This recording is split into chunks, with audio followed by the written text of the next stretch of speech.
Intelligence has been defined in many different ways, including one's capacity for logic, abstract thought, understanding, self-awareness, communication, learning, emotional knowledge, memory, planning, creativity and problem-solving. It can be more generally described as the ability to perceive information and retain it as knowledge to be applied towards adaptive behaviors within an environment. Intelligence is most widely studied in humans, but has also been observed in non-human animals and in plants. Artificial intelligence is intelligence in machines. Within the discipline of psychology, various approaches to human intelligence have been adopted. The psychometric approach is especially familiar to the general public, as well as being the most researched and by far the most widely used in practical settings. History of the term intelligence derives from the Latin verb intelligere, to comprehend or perceive. A form of this verb, intellectus, became the medieval technical term for understanding, and a translation for the Greek philosophical term nous. This term was, however, strongly linked to the metaphysical and cosmological theories of teleological scholasticism, including theories of the immortality of the soul, and the concept of the active intellect. This entire approach to the study of nature was strongly rejected by the early modern philosophers such as Francis Bacon, Thomas Hobbes, John Locke, and David Hume, all of whom preferred the word understanding in their English philosophical works. Hobbes, for example, in his Latin De Corpore, used intellectus intelligit as a typical example of a logical absurdity. The term intelligence has therefore become less common in English language philosophy, but it has later been taken up in more contemporary psychology. Definitions. The definition of intelligence is controversial. Some groups of psychologists have suggested the following definitions. From Mainstream Science on Intelligence, an op-ed statement in the Wall Street Journal signed by 52 researchers. A very general mental capability that, among other things, involves the ability to reason, plan, solve problems, think abstractly, comprehend complex ideas, learn quickly and learn from experience. It is not merely book learning, a narrow academic skill, or test-taking smarts. Rather, it reflects a broader and deeper capability for comprehending our surroundings, catching on, making sense of things, or figuring out what to do. From Intelligence, Knowns and Unknowns, a report published by the Board of Scientific Affairs of the American Psychological Association. Individuals differ from one another in their ability to understand complex ideas, to adapt effectively to the environment, to learn from experience, to engage in various forms of reasoning, to overcome obstacles by taking thought. Although these individual differences can be substantial, they are never entirely consistent. A given person's intellectual performance will vary on different occasions, in different domains, as judged by different criteria. Concepts of intelligence are attempts to clarify and organize this complex set of phenomena. Although considerable clarity has been achieved in some areas, no such conceptualization has yet answered all the important questions, and none commands universal assent. Indeed, when 24 prominent theorists were recently asked to define intelligence, they gave 24 somewhat different definitions. Besides those definitions, psychology and learning researchers also have suggested definitions of intelligence such as what is considered intelligent varies with culture. For example, when asked to sort the KPEL, people take a functional approach. A KPEL participant stated, "The knife goes with the orange because it cuts it." When asked how a fool would sort, they sorted linguistically, putting the knife with other implements and the orange with other foods, which is the style considered intelligent in other cultures. Human intelligence. Human intelligence is the intellectual capacity of humans, which is characterized by perception, consciousness, self-awareness, and volition. Intelligence enables humans to remember descriptions of things and use those descriptions in future behaviors. It is a cognitive process. It gives humans the cognitive abilities to learn, form concepts, understand, and reason, including the capacities to recognize patterns, comprehend ideas, plan, problem solve, and use language to communicate. Intelligence enables humans to experience and think. Note that much of the above definition applies also to the intelligence of non-human animals. In animals, although humans have been the primary focus of intelligence researchers, scientists have also attempted to investigate animal intelligence, or more broadly, animal cognition. These researchers are interested in studying both mental ability in a particular species, and comparing abilities between species. They study various measures of problem solving, as well as numerical and verbal reasoning abilities. Some challenges in this area are defining intelligence so that it has the same meaning across species, and also operationalizing a measure that accurately compares mental ability across different species and contexts. Wolfgang Kohler's research on the intelligence of apes is an example of research in this area. Stanley Korn's book, The Intelligence of Dogs, is a notable book on the topic of dog intelligence. Non-human animals particularly noted and studied for their intelligence include chimpanzees, bonobos and other great apes, dolphins,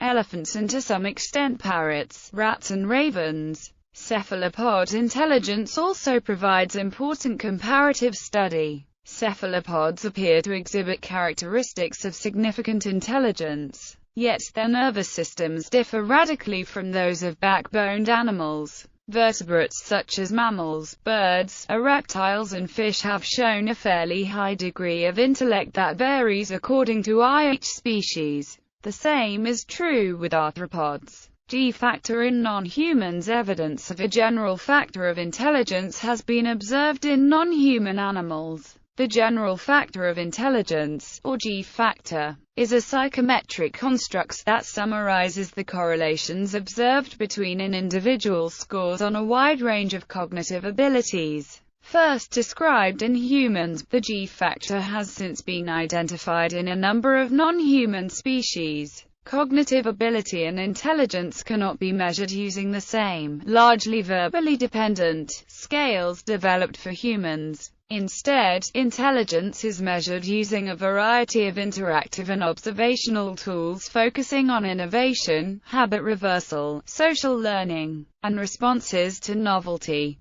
Studies have shown that G is responsible for 47% of the individual variance in cognitive ability measures in primates and between 55% and 60% of the variance in mice. These values are similar to the accepted variance in IQ explained by G in humans. In plants, it has been argued that plants should also be classified as intelligent based on their ability to sense and model external and internal environments, and adjust their morphology, physiology and phenotype accordingly to ensure self-preservation and reproduction. A counter-argument is that intelligence is commonly understood to involve the creation and use of persistent memories as opposed to computation that does not involve learning. If this is accepted as definitive of intelligence, then it includes the artificial intelligence of robots capable of machine learning, but excludes those purely autonomic sense-reaction responses that can be observed in many plants. Plants are not limited to automated sensory motor responses. However, they are capable of discriminating positive and negative experiences and of learning from their past experiences.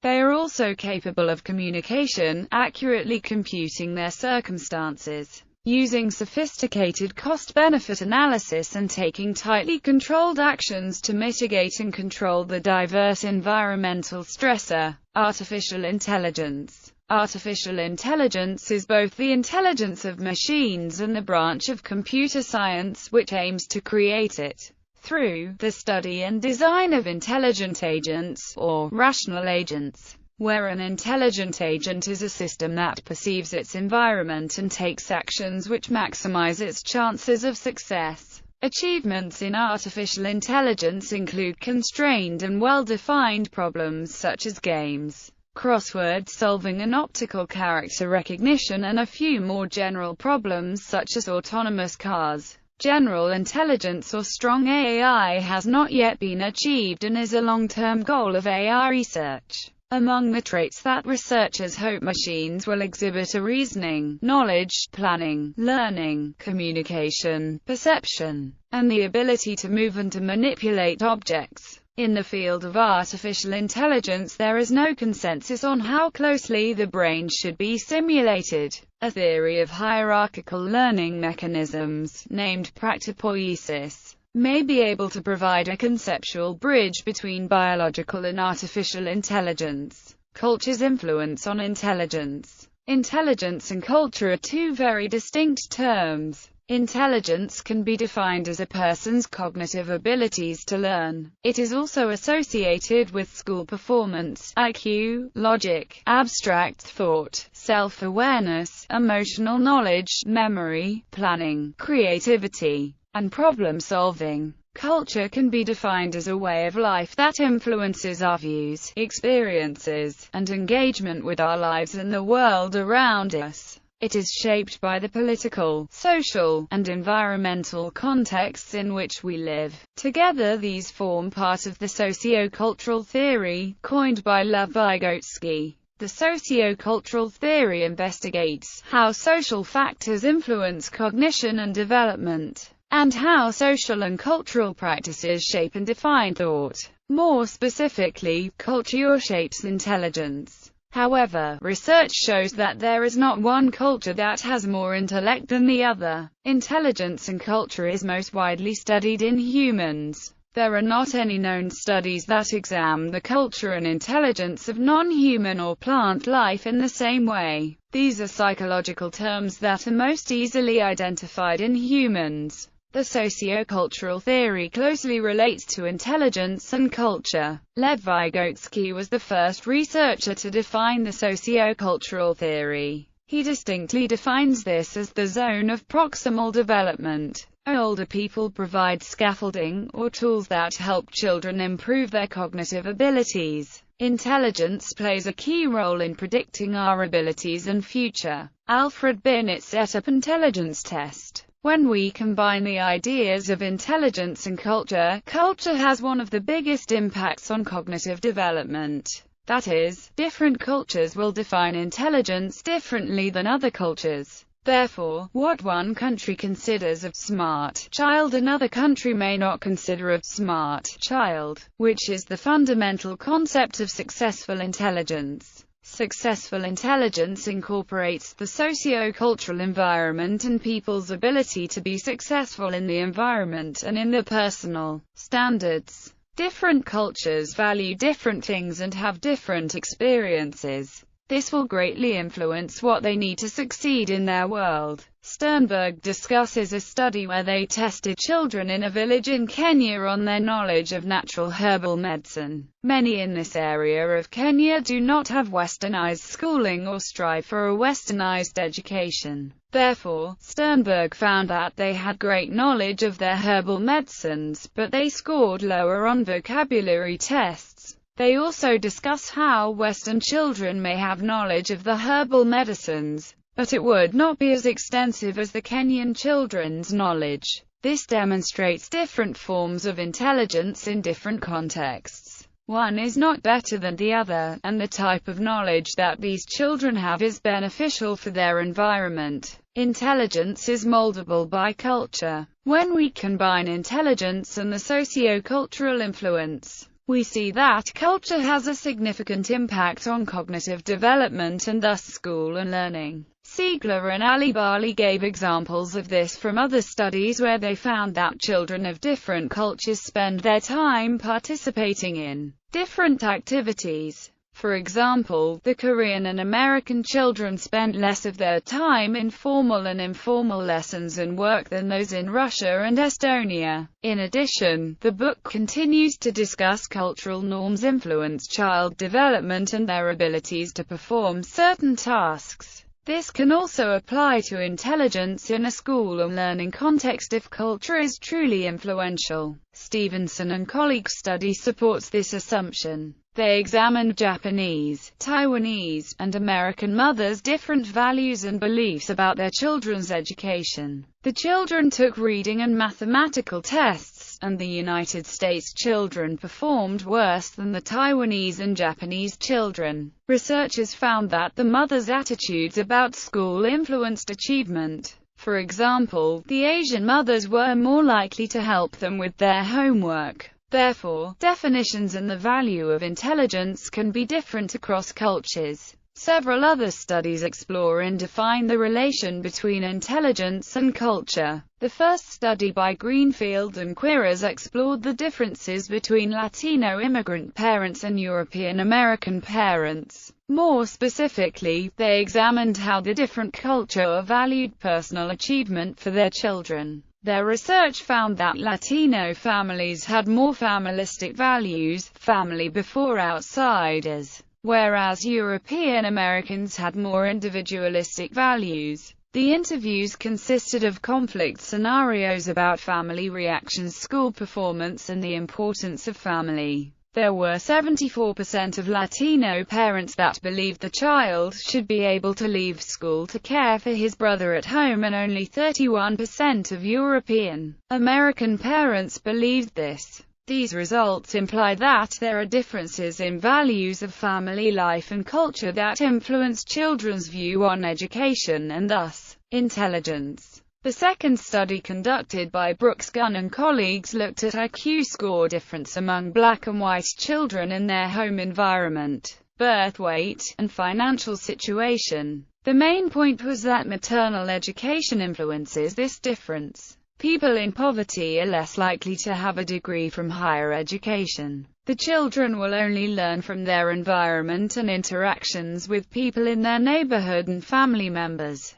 This creates a cultural difference in the value of intelligence and education. Brooks Gunn and colleagues pointed out that the learning experience in the home of the black children was very different, or was not as valued as the experience in white children's homes. The Jose and Bellamy article examined students in the US, New Zealand, China, and Japan, and the different ways that parents influence their children's persistence. The results indicated that U.S. parents valued incremental theory of intelligence the most. Chinese parents encouraged their kids the most and were most persistent, and New Zealand parents had more significant levels of frustration. The more parents supported incremental learning, the more the children were persistent on the task. The main claim that the researchers made was that Asian parents motivate their children to learn in a different way than Western parents do. This study was not so much about levels of intelligence than the way that culture shapes learning and intelligence. It, evidently, varies across cultures. Lastly, Wenzel conducted a study also assessing how parents shape children's ways of learning and motivation to learn.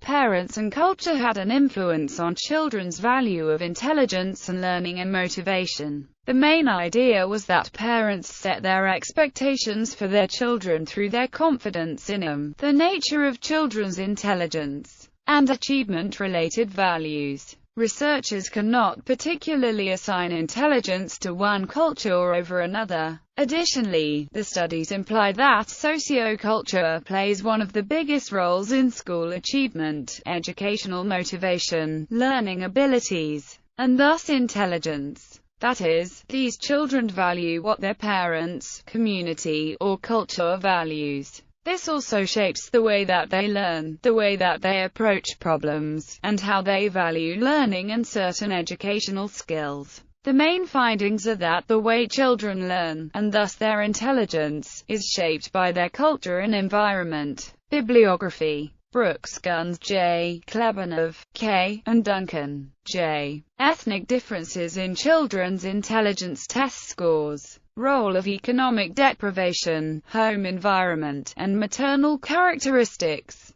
Child Development, 67, 396-408. Greenfield, P.M., Quiroz. Context and Culture in Socialization and Development of Personal Achievement Values. Comparing Latino immigrant families, European American families, and elementary school teachers. Journal of Applied Developmental Psychology, 34, 108-118. Jose, E., and Bellamy, A. Relationships of Parents' Theories of Intelligence with Children's Persistence, Learned Helplessness. A Cross-Cultural Comparison. Journal of Cross-Cultural Psychology, 43, 999-1018. Siegler, S., and Alibali, W. Children's Thinking. Upper Saddle River, N.J. Prentice Hall, Inc. Sternberg, J. Noakes, K. Geisler, W. Prince, R. Okarcha, F. Bundy, A. and Grigorenko, L. The Relationship Between Academic and Practical Intelligence. A Case Study in Kenya. Intelligence, 29, 401-418. Sternberg, J. Culture and Intelligence. Sternberg, R.J., Grigorenko, E.L., Intelligence and Culture. How Culture Shapes What Intelligence Means, and the Implications for a Science of Well-Being. Stevenson, H.W., Lee, S., and Stigler, J.W. Mathematics as Achievement of Chinese, Japanese, and American Children. Science, 231, 693-699. Tudge, J. Hogan, D. Lee, S. Tamovesky, P. Melters, M. Kulikova, N. Snezkova, L. Putnam. Cultural Heterogeneity. Parental Values and Beliefs and the Preschoolers' Activities in the United States, South Korea, Russia, and Estonia. In A. Gonkyu, Children's Engagement in the World. Socio-Cultural Perspectives. New York, Cambridge University Press. Wenzel, R. Parents' Aspirations for Children's Educational Attainments. Relations to Parental Beliefs and Social Address Variables. Merrill Palmer Quarterly, 44, 20-37.